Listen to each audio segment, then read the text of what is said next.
Welcome back to the bright side. We're going to finish talking, we're going to begin to finish talking about anxiety. We'll get to some supplements, a little bit, anti-anxiety supplements that you could use. Yesterday, by the way, I did a talk with Dixie Sedgwick, a phone conversation. We do these every Sunday. If you're interested in joining myself and Dixie on our Sunday call, 605-562-3140 is the number. Participant access code 444-973-POUND. Yesterday we talked about sleep, and we talked about some supplements that you could use to help you fall asleep. And these are the same supplements that are involved in relaxing the body if you're dealing with anxiety issues, and we'll be talking about that here in a little bit. We'll also continue talking about nitric oxide. There's an important relationship between nitric oxide and anxiety. Nitric oxide levels are associated with feelings of anxiety. This makes sense. Nitric oxide is an emergency type substance that gets jacked up when we're wounded or when we need to flee or when we need to fight. Fight or flight response is associated with nitric oxide. We'll also talk a little bit about nitrates. I was talking to somebody yesterday, and they were all about eliminating nitrates from their diet. And a lot of folks still think there's something wrong with dietary nitrates and nitrites. Back in the, maybe 10 years ago or so, 10, 15 years ago, nitrates and nitrites were being associated with cancer. As it turns out, nitrates are very, very important dietary nutritional substances. And if you've been listening to our conversation about nitric oxide for the last couple of weeks, it should come as no surprise that despite conventional wisdom, dietary nitrates are actually an important part of good health. And in fact, many of the benefits that are associated with eating vegetables, particularly green leafy vegetables like lettuce and cabbage, many of the benefits associated with these kinds of substances are associated or linked to their nitrate content. How do you like that? Nitrates are...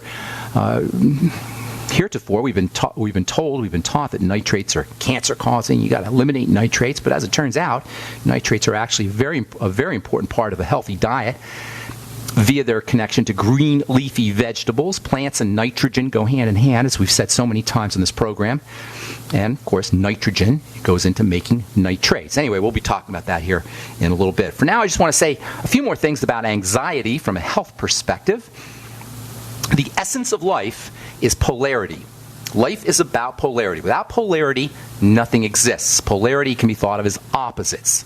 And leaving aside the spiritual and philosophical implications of polarity and duality, theologists and philosophers have been debating the problem of duality and good and evil for centuries. Leaving this aside, if the essence of life is polarity, polarity, by the way, is manifested by light. Light is what polarity looks like. When God said, let there be light, what he was saying was, let there be polarity. Polarity means duality, positive and negative, light and dark, good and bad, on and off. In reality, examples of polarity are everywhere. We got good and bad. We got filled and empty. We got easy and hard. We got soft and hard. We got hot and cold. Wherever you look, there is polarity. Without polarity, there's no livingness. Likewise in the body, polarity abounds, firing and not firing in terms of nerve cells, stimulus and response in terms of biochemistry, contraction and relaxation in terms of muscles. Perhaps the most fundamental, basic polarity in the body is survival and thrival. I don't think a day has gone by on the bright side where we have not talked about survival and thrival. These are related to another important polarity, break down and build up. And you can think of this as a disease or health. Disease or lack of disease, survival and thrival, breakdown, build up, disease and health. Scientists use a more technical term for this, for breakdown and build up. They call it catabolism, which is breakdown, and anabolism, which is build up. And together, breakdown and build up, or catabolism and anabolism, are comprise what is referred to as metabolism. Growth is anabolism, atrophy is catabolism. Survival is associated with breakdown and atrophy. Thrival is associated with growth and build-up and anabolism. These are all related to each other. They're also related to the fundamental polarity of anxiety and peace, or anxiety and peace of mind, or you might say fear and safety. Fear is about perceiving a threat or an enemy, and under conditions of fear, we will not be able to thrive. Fear is about me against you. Under conditions of me against you, we will not be able to thrive. Fear is about us against them. Under conditions of us against them, again, we will not be able to thrive. This is so important. It may sound abstract and airy-fairy, but it's really important when it comes to how healthy or not healthy we are. All right, we'll continue when we come back from our break. I'm Pharmacist Ben. You're listening to The Bright Side. We'll be back. We're talking about anxiety, this idea of me against you, us against them, me against you, us against them mentality. This fear mentality is a great way to shut down your body's ability to thrive. We will not be able to thrive when we're in a me against you, us against them state. When we're in a me against you, us against them state, and we're encouraged to be in this state. Everywhere you turn, this idea of fear is stuck in our heads, to be afraid of them, to be afraid of others, this dog-eat-dog adversarial cultural system where we are always in opposition to something. This cannot be an accident. Those in power, those who set this system up, have to understand that when we're in this opposition mode, we cannot maintain health. Whether this opposition mode, this adversarial system, this adversarial perspective is us against the government, or police and criminals, or customers and salespeople, or employers and employees, or whether it involves other countries. It's a way to maintain power and control in an authority trip. George Orwell wrote about this in a fictional, sort of fictional, not really fictional sense in 1984. He called it a state of perpetual war. And we are in a state of perpetual war. There always has to be an enemy in order for an authoritarian system to maintain its control. This perspective, this way of looking at the world, this us against them way of looking at the world, is reptilian in the sense that it's associated with the part of the brain that's called the reptilian brain. This is the part of the brain that's concerned with basic survival behavior: breathing, digesting, circulation, elimination, movement, and posture. These are all regulated by the part of the brain that's called the reptilian brain, and no surprise, so is what we call fight or flight. And all of this is to say that if we're looking at the world as being a threat, if we're looking at the world in this us against them fashion, we are going to be in catabolic, breakdown, atrophy, shrinkage, contraction mode. I always think of the little potato bug that you stick a pin in and he curls up into a ball. That's what our bodies and our metabolism is like. It gets curled up in a ball when we're in fear. Fear is about contraction. Peace of mind, thrival, is about expansion. When we're in catabolic, breakdown, contraction, atrophy, fear mode, we are not going to be able to thrive. And healing is about thriving. Reversing degenerative disease is about thriving. So when we're in this fear mode, we're not going to be able to heal. We're not going to be able to reverse our degenerative disease. In fact, it could be said that dis-ease, the word is very instructive here, dis-ease is really about fear. It's about a lack of ease. It's about a lack of thrival. We're not going to be able to experience peace of mind. We're not going to be able to experience healing, health. We're not going to be able to experience wellness when we are in fear mode. This alone should be an incentive to all of us, especially if we're dealing with degenerative disease, to wean ourselves off of this addiction to fear. And make no mistake about it, it is addictive. Fear is addictive from a biochemical standpoint. The biochemistry of fear, the biochemicals associated with fear, are biochemicals that we can become addicted to. Now, if the threat is real, that's one thing. If there's really a lion at our door, that's, obviously we got to run.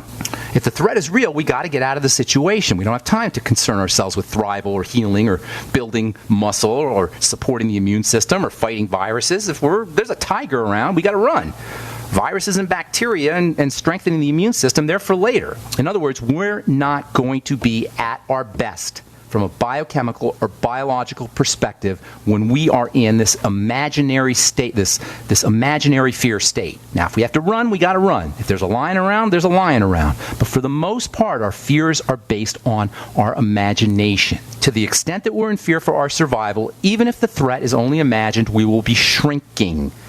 We will be atrophying, and we will be in accelerated aging mode. I've been in the skincare business for many, many years, and let me tell you something. Relaxation and Thrival is the best anti-aging skin product there is. And fear, us against them, me against you, is the most powerful wrinkle-causing substance you could ever deal with, or wrinkle-causing in situation or circumstance you could ever deal with. Fear is about contraction. Wrinkles are about contraction. Lousy skin is about contraction. Lousy health is about contraction. Yes, it's critical for survival, but it's kind of like your computer on safe mode. Yes, you need to have your computer on safe mode if it's messed up, and it can do the basics on safe mode, but that's going to be it.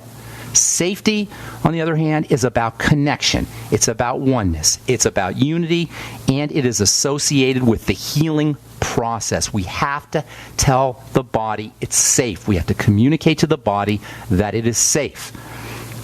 And in the brain, this reflection of this primal duality of fear and thrival, in the brain, this can be thought of as two systems or two programs, two distinct computer programs.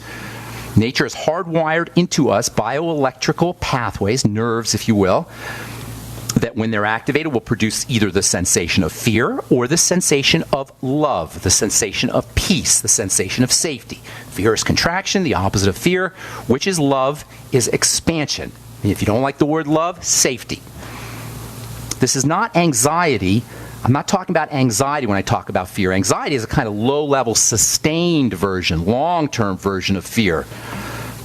The biological wiring that's associated with fear over the course of time will link into anxiety, but fear is much more primal. This biological wiring in our nervous system links the outside world, its sights, its sounds, tastes, touches, and smells, with the brain and its extensions, the nose and the skin and the ears, and it interprets the information that's coming in as whether that information, the stuff that's coming in from the outside world, is whether it's a threat or whether it's not. If the brain determines that what it's seeing or smelling or hearing is a survival threat, it's going to initiate the physiology of fear. That is hypertension and a high blood pressure and a shutdown of the digestive system and a sense of anxiety, a sense of foreboding, and this is all going to affect various parts of the body, especially the immune system. If this fear is sustained over the course of long term, we're going to call it anxiety. Anxiety is basically the way fear feels like. The interesting thing about this sense of anxiety is that in addition to being activated from psychology, this is so important, you guys, in addition to having anxiety being activated by psychological issues, thoughts and emotions that are induced from the outside world, or jobs, or bills, or relationships, this sense of anxiety can be initiated from the body itself. This is so important because this is a place where we can control our anxiety. Our brain will read our high blood pressure and say, oh my gosh, we should be anxious now. Our brain will read our muscle contraction and say, oh my God, we should be anxious now. So if we can figure out a way to relax our muscles, we can suppress the anxiety response. Are you hungry? Okay, we are back on the bright side. I am Pharmacist Ben. 844-236-6010 is our number. A couple more things I want to say about anxiety issues, and tomorrow we'll just talk about some supplements, then we'll get into nitric oxide. I'm not going to be able to complete everything I want to say about anxiety here. I'll probably write about it on my blog. A guy named William James, some of you may have heard of William James. He's said to be the father of psychology, and he wrote a lot about psychological issues in the late 19th century, early 20th century. He wrote a book called The Gospel of Relaxation. You can get this book for 99 cents on Kindle. Love my Kindle, by the way. 99 cents is it's amazing for all this information you're going to get for 99 cents from William James in The Gospel of Relaxation. Anyway, he says something very interesting. He says that we can control our anxiety from the bottom up as well as from the top down. In other words, we can control our anxiety, obviously, by changing our thoughts and how we think, our mentality, but we can also change it by changing our body from the bottom up. So typically, our thoughts will affect our body, but as it turns out, our body also affects our thoughts. How our body is positioned, for example. Our posture can affect our thoughts. Our posture can affect our anxiety. It's hard to be anxious. It's hard to be depressed if you're holding your chest out and you're holding your shoulders back, for example. Smiling, just moving your muscles, the facial muscles that cause you to smile, moving them upwards in the shape of a smile can mitigate anxiety. You can touch the parasympathetic nerves, the relaxation nerves in the bottom of your feet or the top of your mouth with your tongue. If you touch your top of your mouth with your tongue, you can stimulate the relaxation response. Massaging the bottom of your feet, lightly touching your skin can activate the relaxation response and quiet down the anxiety response.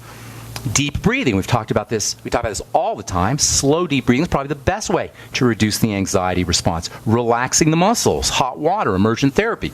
All the strategies we talk about for activating the so-called parasympathetic nervous system can help mitigate and soften the blow of anxiety. These are all things that we have in our control. All ways that we can access the relaxation response to kick in the healing, the regenerating system that is built into the human body. All of this is to say we can address our own anxiety and really all our mental health issues from two directions. From the outside in, that involves changing the stuff in our world, if you will, and from the inside out, that means changing our thoughts and changing our body position. We can change our situation, we can change our relationships, our jobs, our financial conditions, we can move to a different city, we can get a divorce, whatever. These kinds of strategies can be helpful, but because circumstances are always changing one way or another, it's kind of like bailing water out of a leaky boat to try to change your circumstances. There's always going to be some circumstance that you're going to be anxious of, or some circumstance that could be fear-inducing. But because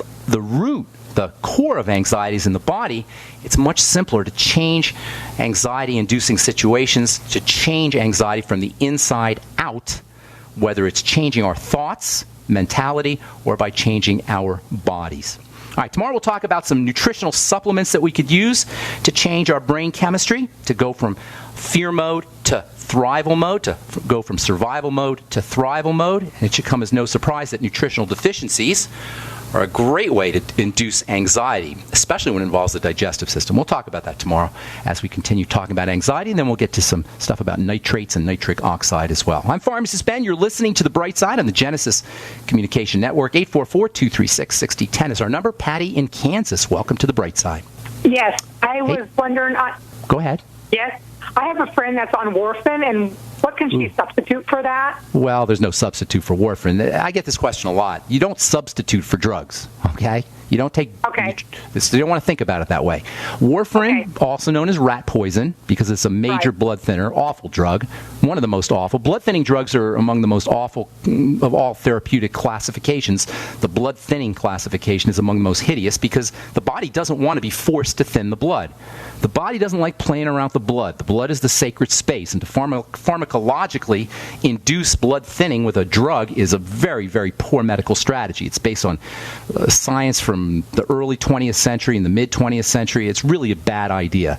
But there's no way to control that, to control blood thinning or blood clotting using a nutritional supplement, because if the blood wants to clot, the blood was going to clot. Clotting is part of the survival mechanism.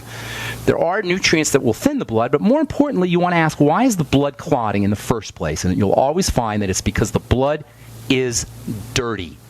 Dirty blood leads to clotted blood, period. Dirty blood comes from the digestive system for the most part. Nutritional deficiencies can exacerbate the situation, but the first thing you want to think about is the digestive system. Food goes in the digestive tract, and it's supposed to go into the blood in a very controlled fashion. It's supposed to get filtered through the liver before it enters into the system, the blood system in general. But if we have breakdowns in the digestive tract, food will enter into the bloodstream in an uncontrolled, chaotic fashion, and this will cause, over time, this will cause an immune response, a defensive response in the blood, and that's what blood clotting is. Blood clotting is a defensive response in the blood. So what you want to do first and foremost is you want to start to patch up the digestive system, and there's a million ways to do it. Number one, probiotics, always the first. So for your friend, get her on the Biolumin Nightly Essence, Patty, immediately. You might also try the Fucoidan Z. Fucoidan Z is kind of interesting because Fucoidan coats and soothes and helps accelerate the healing of the digestive tract, and it also has some blood thinning properties too. Fucoidan, the active ingredient in the Fucoidan Z, multiple benefits. How do you spell that? It's spelled F as in Frank, U as in uncle, C as in cat, O as in Oscar, I as in igloo, D as in David, A as in apple, N as in Nancy, and then the letter Z as in zebra. 3 capsules in the morning, 3 capsules at night. And as I say, you get multiple benefits for the digestive system as well as for the circulatory system. Make sure she's focusing on her fatty vitamins, especially vitamin E and essential fatty acids. You'll get that in the Healthy Start Pack. The omega-3 essential fatty acids have blood-thinning properties, as does vitamin E. She may want to take a little extra vitamin E, by the way, maybe 400 IU a day. Tell her doctor she's doing it because the vitamin E may thin the blood and in combination with the warfarin, it may thin the blood too much. So have her tell her doctor that she's on a supplement program. And then if she's got any problem foods, she's got to eliminate those. Best to do a food diary. See what kind of foods are triggering constipation, diarrhea, loose stools, bloating, gas, heartburn, etc., and then eliminate those foods. So for warfarin, number 1, you're going to patch up the digestive system. Number 2, and that means patching it up and also eliminating problem foods. And number 2, getting on a good nutritional supplement program that features omega-3 essential fatty acids as well as vitamin E. And you'll get all that in the Healthy Start Pack. You don't want to necessarily look at substituting warfarin. You want to look at eliminating the need for warfarin or any of the blood thinners. The newer blood thinners are only slightly better, by the way.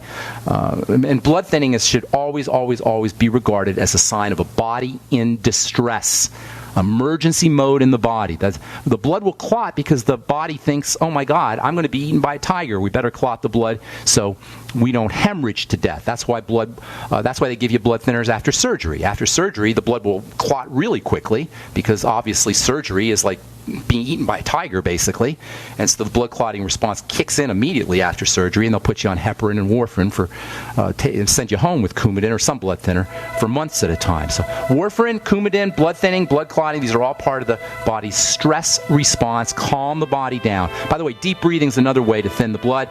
Lack of oxygen is a major inducer of blood clotting. So practicing slow, deep breathing techniques as well. Thanks so much for your call, Patty. Appreciate it. And we'll, if you're on hold, hang tight. We'll get to you when we come back from our break. I'm Pharmacist Ben. You're listening to The Bright Side on the Genesis Communication Network. We'll be back after this. Okay, we are back on The Bright Side. I am Pharmacist Ben. Blood clotting is a part of the emergency response system. And the bright side is nothing if it's not about the simplicity of reversing degenerative disease. If you're dealing with blood clotting issues, consider it that your body is under major stress. Blood clotting just doesn't occur spontaneously, and it takes a long time for the blood to start to clot because clotting and circulatory health is so tightly regulated by the body. If your blood is clotting, it means some kind of distress has been going on in the body, either dramatically or over the course of a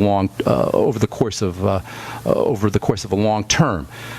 Usually the digestive system is involved. A lack of oxygen, hypoxia, low levels of blood oxygen can be involved. Relax the body. Practice deep breathing. Eliminate problem foods. Make sure you're on a nutritional supplement program. Stabilize the blood sugar.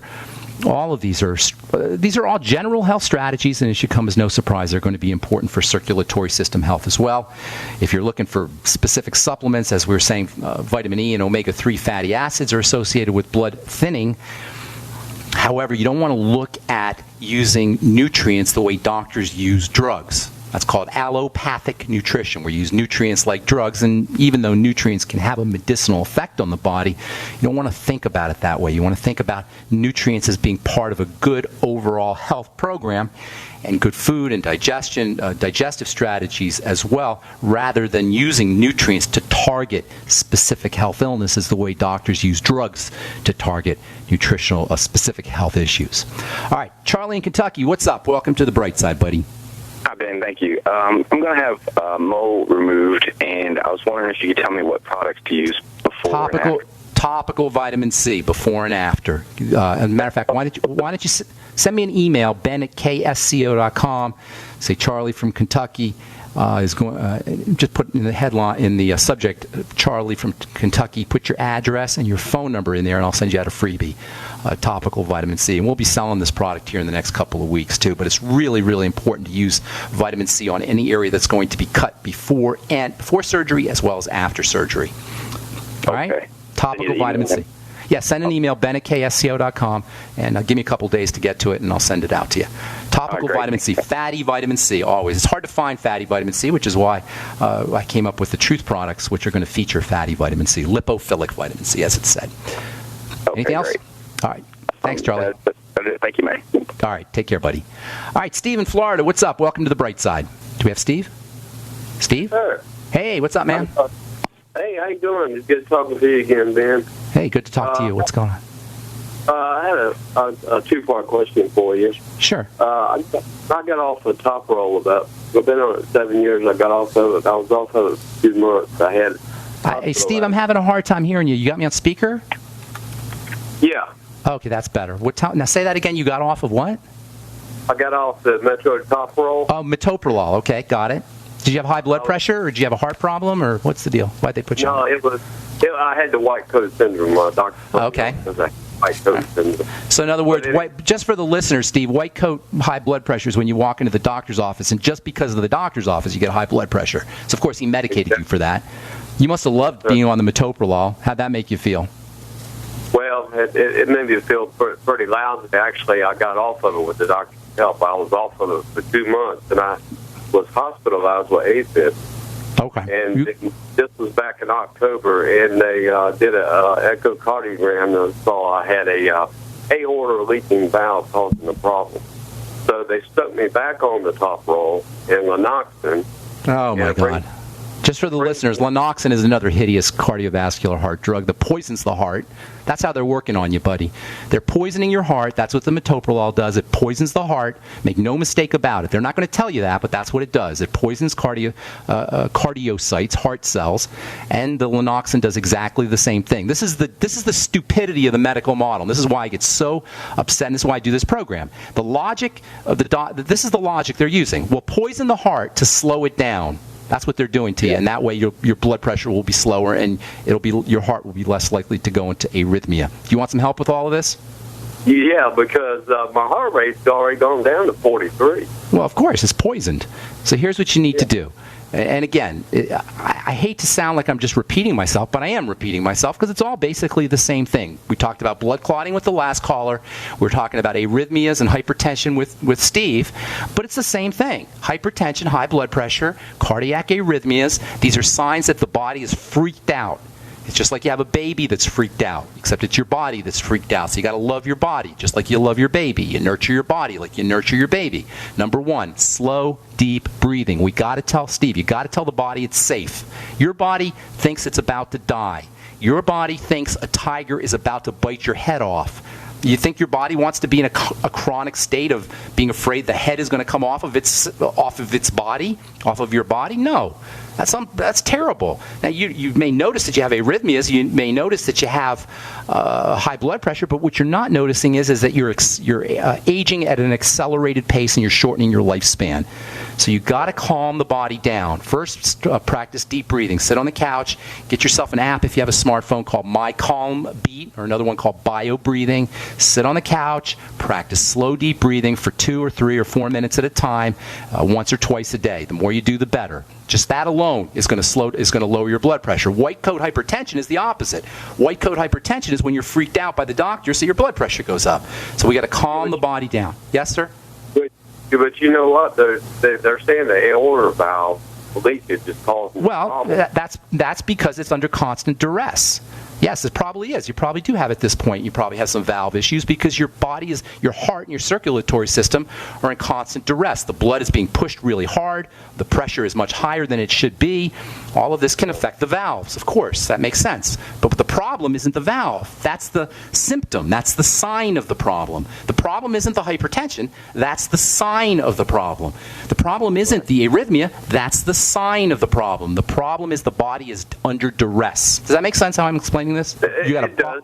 I use magnetic. Well, let's not go into I'm using this, I'm using that. I wanted you to get the general concept first. We got to calm the body down. Okay? Right. Now, so oxygen's number one. The biggest emergency to the body is low oxygen. So calm the body down with oxygen first and foremost. I should say respiration, because it's the exhale where you're blowing off carbon dioxide where the relaxation response kicks in. So powerful exhalation, even a sighing, even just making the sighing sound like this, just like that, that will lower your blood pressure.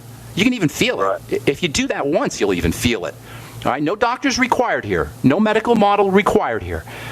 Secondly, stabilizing your blood sugar, hyper and hypo, high and low, blood sugar is also an emergency to the body. So keeping the blood sugar stable by staying off of foods that spike the blood sugar. You know the suspects. The most likely suspects are bread and pasta and sweets and desserts and soda pop and pies and cakes and candies and potatoes and rice, etc. So make sure you're keeping your intake of sugar down.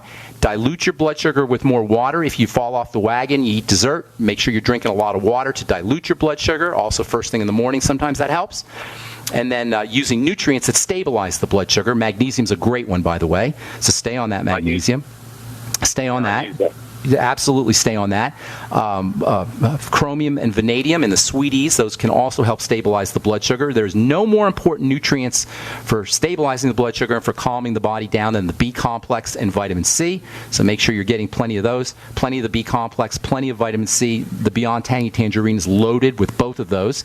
And then also the last step is going to be the digestive system. As soon as toxins get into the blood through the digestive system, you will go into an emergency response.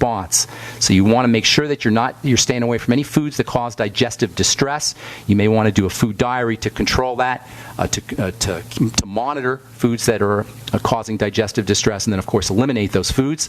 The Fucoidin Z has a dual role to play when it comes to helping you with your circulatory system and your digestive system. It'll cover both of those. So maybe take 3 capsules in the morning, 3 capsules at night of the Fucoidin Z.